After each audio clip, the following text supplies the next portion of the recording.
Tuesday, 25th of September 2012. Morning. I woke up early this morning, but I did sleep for a few hours, which is an improvement on last week. I felt almost refreshed when I got out of bed, so instead of sitting on the terrace, I decided to go for a walk. I've been shutting myself away almost without realizing it. The only places I seem to go these days are to the shops, my Pilates classes, and the therapist. Occasionally to terrace. The rest of the time I'm at home. It's no wonder I get restless. I walk out of the house, turn right, and then left onto the Kingley Road, past the pub, the Rose. We used to go there all the time. I can't remember why we stopped.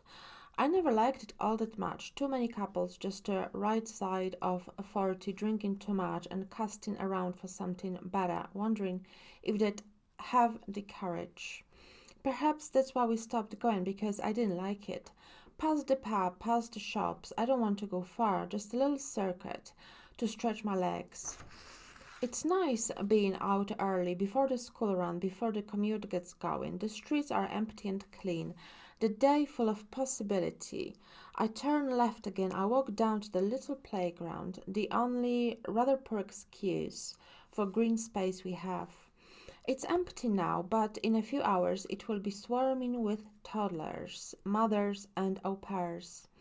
Half the Pilates girls will be there, head to toe in sweaty Betty, competitively stretching manicured hands wrapped around the Starbucks. I carry on past the park and down towards Rosebery Avenue. If I turned right here, I'd go past my gallery. What was my gallery, now a vacant shop window, but I don't want to because that still hurts a little. I tried so hard to make a success of it. Wrong place, wrong time. No call for art in suburbia. Not in this economy. Instead, I turn right, past the Tesco Express, past the other pub, the one where people from the estate go, and back towards home. I can feel butterflies now. I'm starting to get nervous.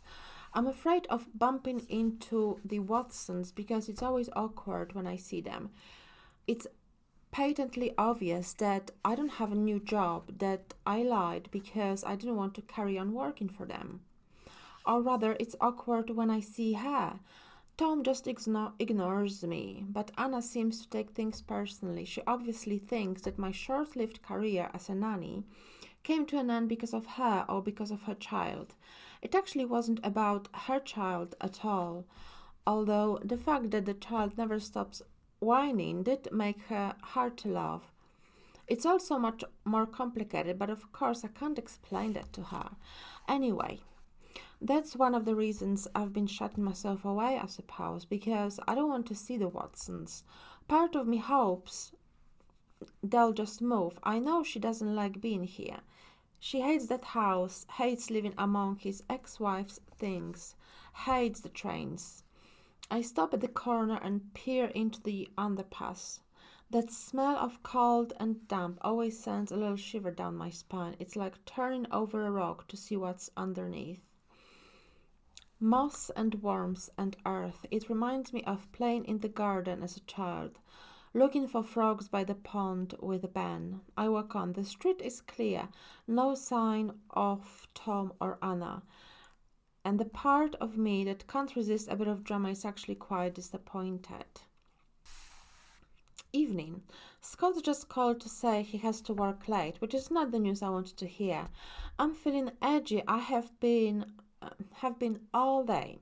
Can't keep still. I need him to come home and calm me down, and now it's going to be hours before he gets here, and my brain is going to keep racing round and round and round, and I know I've got a sleepless night coming.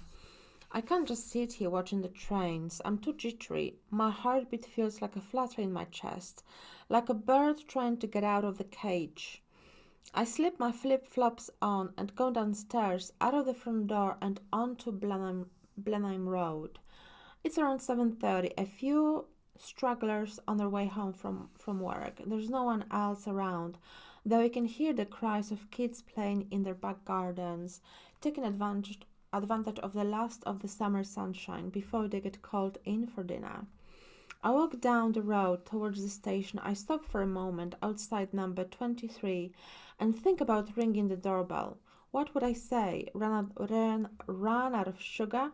I just fancied a chat? Their blinds are half open, but I can't see anyone inside.